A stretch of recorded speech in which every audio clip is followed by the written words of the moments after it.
ever since I started How I Met Your Mother, I don't think I've watched any episode, at least of what I've seen so far, that has had me scream in as much rage as season 3, episode 16, titled Sandcastles on the Sand. Because you see, this was the episode that finally convinced me that this show has to absolutely hate Robin as a character, with how desperate it is to humble her. And one minute I am raging about the absolute mess of it, and then the episode goes and has Robin have sex with Barney for the first time at the end. Like, what? Now, before you all spend an entertaining amount of time watching me lose my mind, for those who are just finding my channel for the first time, hello, I'm Noria, and welcome to my How I Met Your Mother series, where I am currently documenting my first time ever watch of the show and sharing my thoughts as I go along. As such, I usually start with the intro, which you're watching at the moment. Then I move on to the synopsis part of the episode that I want to talk about. And then I share my thoughts afterwards. Of course, I always put in timestamps to help you navigate the video viewing as you so choose.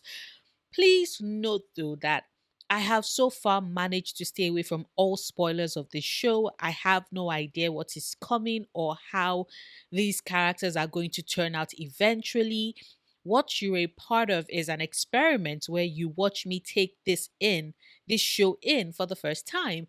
And I share my stream of consciousness thoughts as I make my way through the seasons. I am currently all caught up to the end of season 3, episode 16, titled Sandcastles in the Sand. So, if you want to give any spoilers about events beyond that point, to chat with others who are also watching this video series of mine, but have, like you, finished the show, then please put the spoilers warning and a bunch of asterisks so that I have to click more to read said spoilers, which I won't, but which other viewers can, and you all can have your conversations in the comments. And whilst I'm at it, a big thank you to my lovely patrons and YouTube members whose support have been instrumental in helping me continue to make content, especially since I started doing this full time at the start of last year, which was the last time I was in paid employment. And a special shout out to Lena and Holly for their extra support. You get all the hearts and kisses too. Mwah. If you too would like to support me on Patreon or become a YouTube member to enjoy certain perks, even get a shout out, the link to do so is in the description bar. And with that said, How I Met Your Mother season 3 episode 16 sees future Ted bringing us back to recollect 16-year-old Robin's stint as a Canadian teenage pop star. This is important as the episode opens on the gang in McLaren's, where they are surprised to see Robin, who is dressed to the nines with her tatas, looking absolutely fantastic and gravity defying. Turns out that her ex boyfriend from back when she was 16, not the one who she lost her virginity to and it turned out that he was gay. Nope, this is the one that was present during her pop star run and he too was a musician. Well, it turned out that her boyfriend was in town and would be popping into McLaren's to see her. Why did she put in such an effort to make a good impression? Well, you see, 16-year-old Robin was utterly in love with this ex boyfriend called Simon.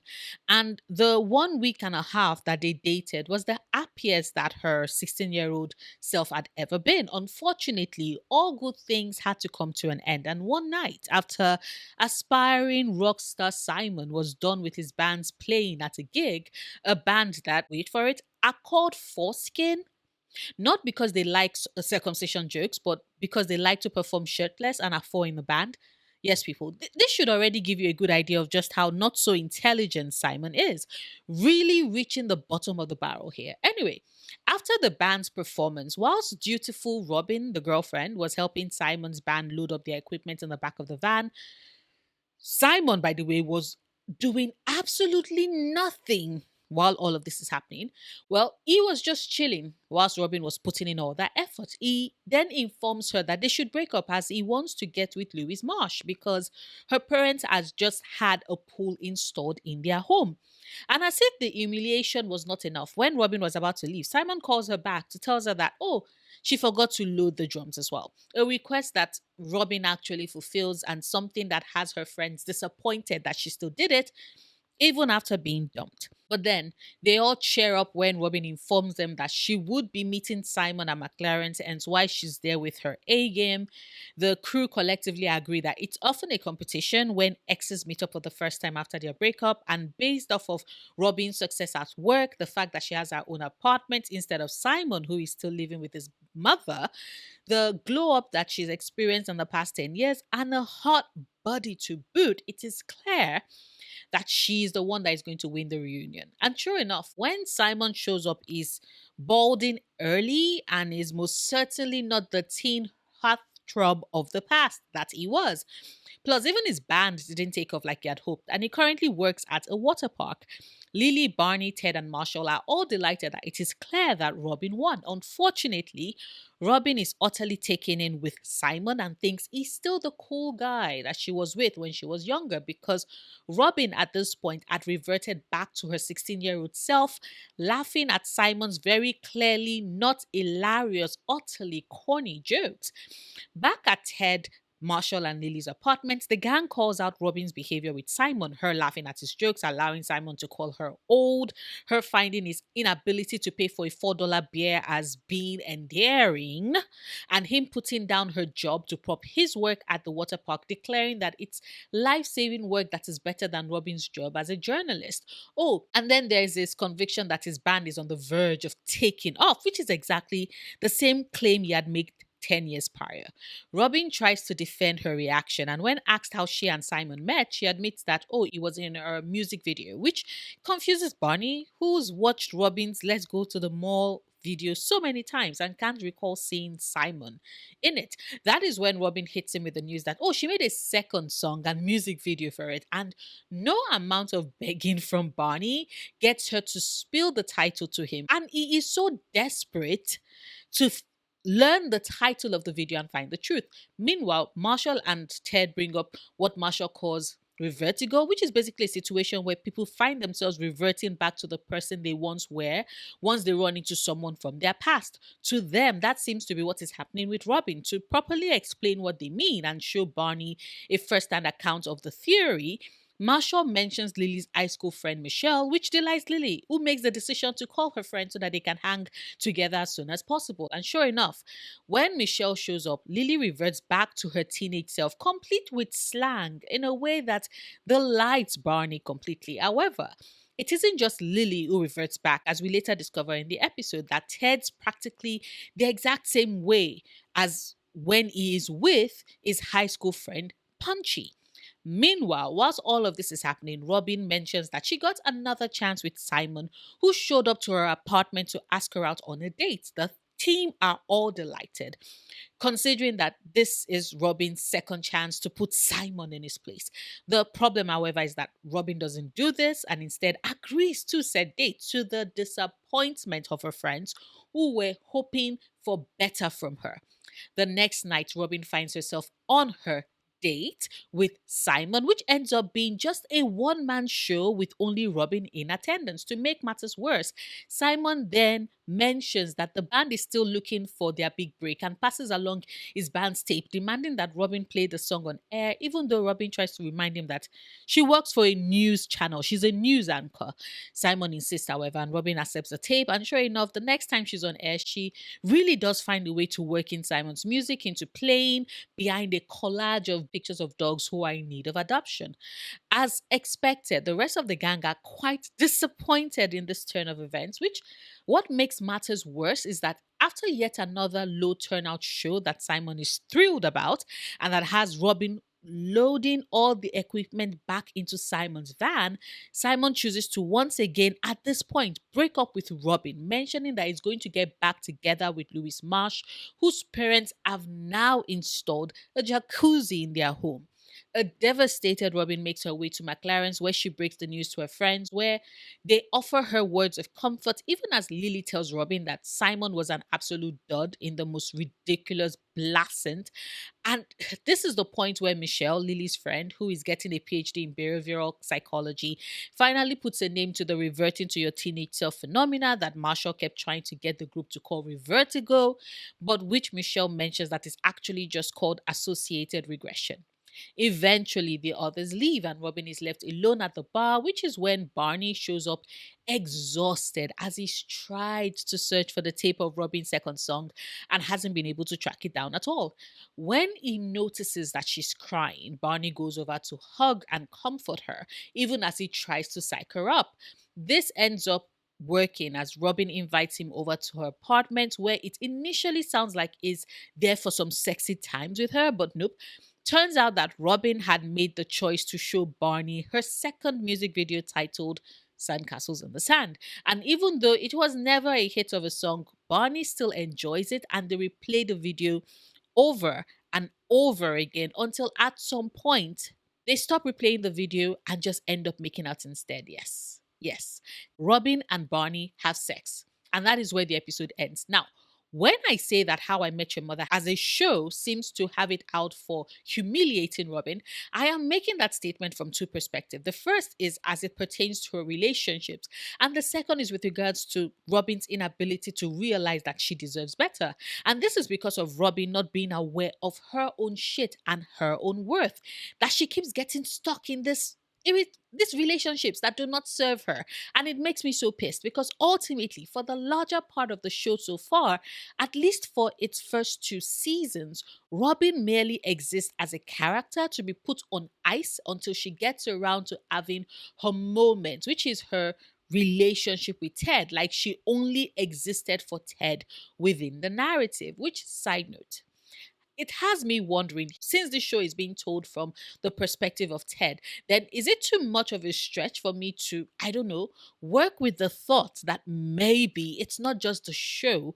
but maybe Ted himself subconsciously believes that Robin is his in some fashion? Because after that kiss and her having sex with Barney at the end of the episode, something tells me that Theodore Evelyn Mosby might not be so happy about learning the truth of it should it ever come up. Like, I can just sense that there is a big ass crash out in Robin and Barney's future.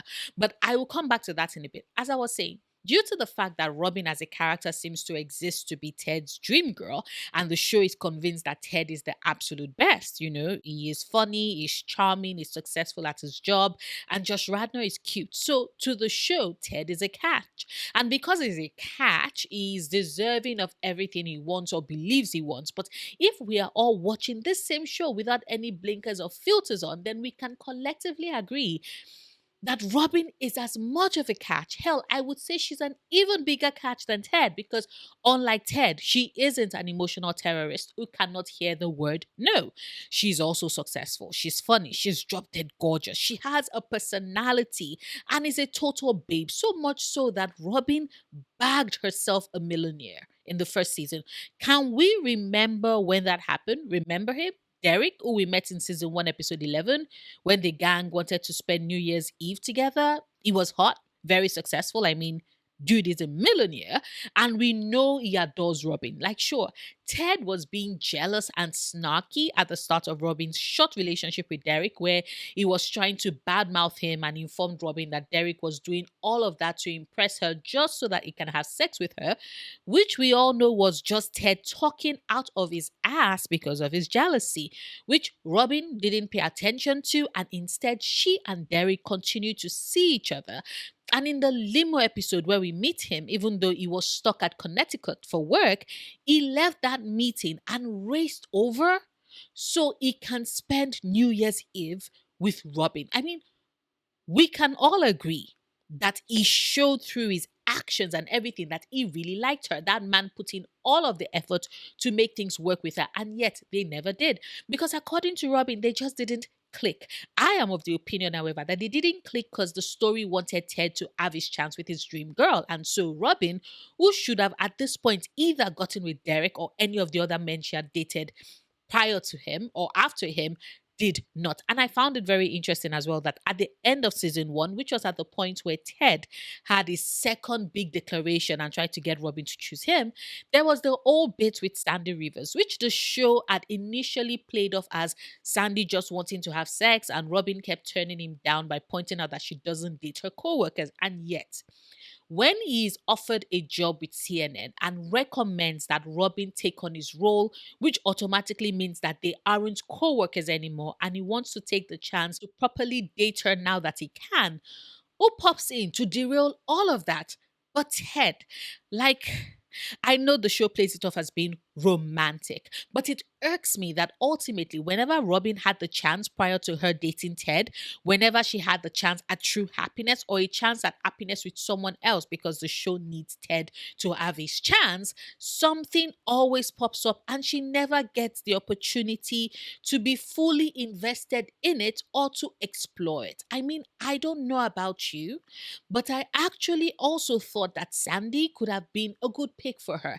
They both work in broadcasting. He understands her, he appreciates her skills at work, believes that she's talented enough to be the head anchor at Metro News One, and was rooting for her in helping her find her way up at work. Like, yes, Sandy is made a joke of by Ted and Marshall, but it doesn't mean that he wasn't a good match for Robin. At least he would have gotten into that relationship with Robin without waiting for when her pheromones or joy at being together with him would override everything that she had said she wanted or doesn't want, in this case, marriage or kids.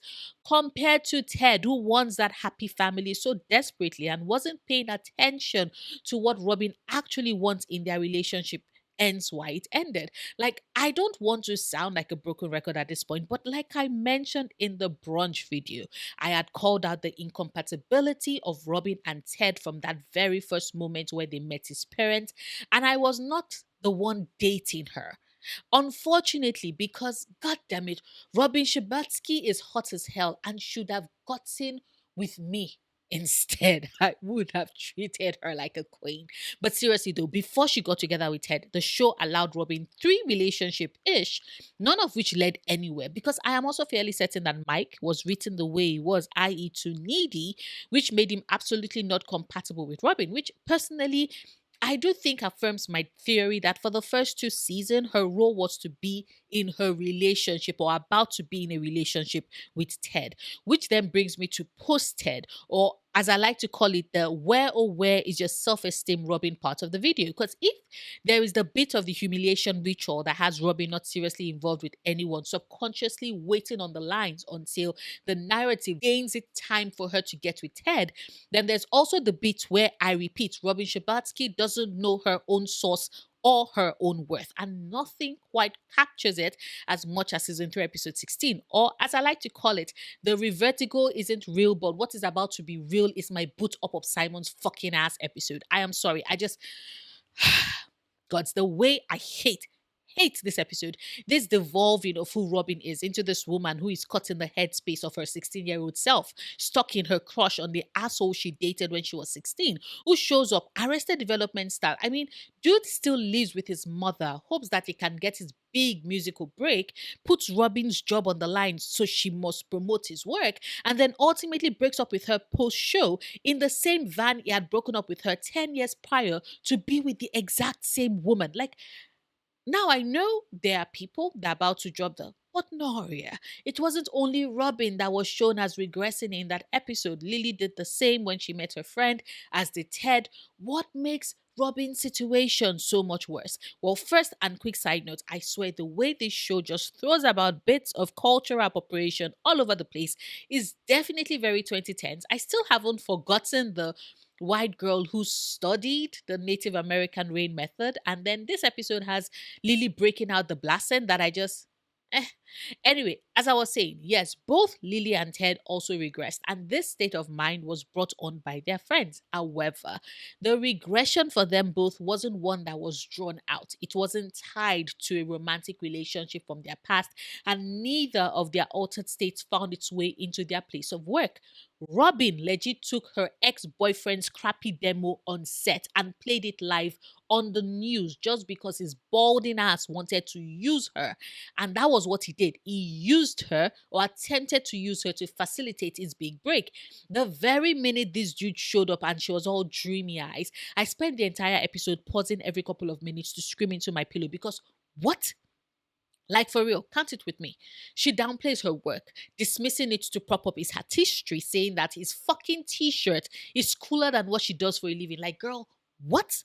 Simon calls her old and she just rolls with it. And when he comes around to ask her out on a date, which was just a pretext for him to try and convince her to play his tape on live television, mind you, she agrees. The associated regression that Robin is meant to suffer from during this episode, as explained by Michelle, is one that I did find myself doing a quick Google search after I was done. And in a metro.co.uk article where they interviewed therapists Sally Baker and Caroline Plummer. Don't worry, I will leave the link to the article in the description bar.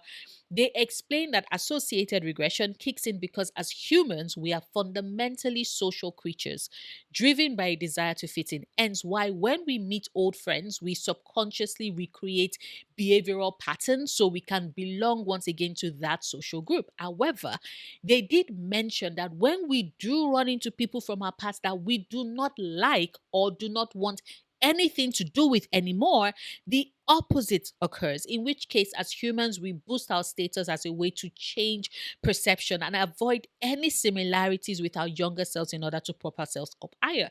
And that made me think about Robin and Simon because, like, if the story had established that they were good friends or that they had had an amicable parting, then maybe associated regression really might have worked. The problem, however, is that this fucker broke her heart 10 years prior. And so my brain cannot fathom, cannot compute why she is so desperate to be accepted and liked by him again, like she's 16 years old, when based off of the behavioral psychology of reversed regression that the episode wants to run with, her reaction to this man should have been the opposite of what we were given, i.e., it should not have been a desire to fit in with him, but instead the part that is driven by her need to change any sort of similarity she had with her younger self, as she ideally should want nothing to do with him anymore, which ultimately means that we went with this entire spiel in order for us to get an episode where Robin as a character is taken down a peg for humorous purposes. She isn't the brilliant, gorgeous, stunning 10 over 10 woman that we know. No, she shrinks herself, passes off her accomplishments, does everything for the sake of gaining this man's acceptance, and when at the end it dumps her again, she is distressed. Which then leads me to the part of the episode that had me mouth agape, staring at my screen. Because what do you mean by Robin got together with Barney? Like, I know what I know I've been saying it for a while that I can see how well Barney and Robin fit as characters based off of how they've both been written and what they ultimately desire from their relationships, which they can get from each other. So being proven right, having them get together, I was like, yo, what? There's the delighted cackle that yes, I was right. But it was followed shortly by the realization that she gets with Barney in this episode at her lowest and her most vulnerable. She's just been dumped for the second time by the same boy she loved back when she was 16 under the same circumstances. And Barney, surprisingly, is the only one who offers her true comfort in that moment. Like, I do not think it was an error that the show established that Robin didn't start crying until Barney was there. And that whilst he laughed initially, he is the only one of the crew who sat with her and held her as she cried. Like, once again, I called this out in an earlier video that the way I read the interaction of the McLaren Five, it's like Ted and Marshall and Lily have their own trio, and then Barney and Robin are the two on the outside looking in. Yes, they are all friends, but the bonds that Ted, Marshall, and Lily share is stronger and goes way further back than what they have with Barney and Robin, which then means that for me, the two of them work better together as a unit. And I have to say, this episode confirms that for me. Barney is the one to hear Robin's honest assessment of why she believes she acted that way, her desire to go back to an uncomplicated time and era of her life when she was 16. And Barney laughing because 16-year-old Robin was so lame compared to adult Robin, who he knows is way cooler. And whilst I still think that even 16-year-old Robin deserves a hug and much better than the bullshit she was subjected to by her ex at the time, I could understand where Barney was coming from and what he was getting at. And he did ultimately offer Robin the comfort that she desired. Of course, the fact that this then led to them having sex is just damn. Although I am not going to lie, the episode did fake me out twice. Because initially, based off of what they were saying at the start, I had convinced myself that they were about to have sex, only for the conversation about inserting it to be about the tape of Robin's sophomore song, where we get a cameo from Robin Thicke's father. And I was like, damn, this season actually splurged on the celebrity appearances, huh? And then when I thought we were done, there was the second fake out of them actually having sex after all, now, do I think that this automatically means that Robin and Barney would be in a relationship with each other? I don't think so. I think it's just Robin was lonely and in a vulnerable place with her sense of self and self worth utterly shattered by Simon the Dick. And Barney was just there. And we all know that Barney is not about to say no to the opportunity to have sex with a gorgeous woman, even if that gorgeous woman is one of his very good friends. It doesn't necessarily have to mean anything, although I can just bet that Ted, who, like I mentioned earlier, the narrative seems to have given much power over Robin's romantic entanglements, even when they are not together, will probably be very pissed when he finds out. And god damn it, a part of me doesn't want to be a witness to the chaos of him finding out. And yet, the part of me that lives for the mess wants him to discover it immediately so that we can get the most chaotic of reactions and more. What can I say? I am a walking contradiction. But of course, these are just my thoughts. I would, as always, love to hear yours. Whether or not you agree with me, please share them in the comments.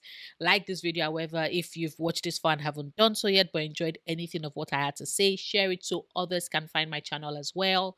Or you can check out my gaming or ASMR channels if they sound like something you might be interested in. I have them both linked in the description bar. I will see you tomorrow with a new video. Until then, do remember, obsessing over the things you love, perfectly valid coping mechanism.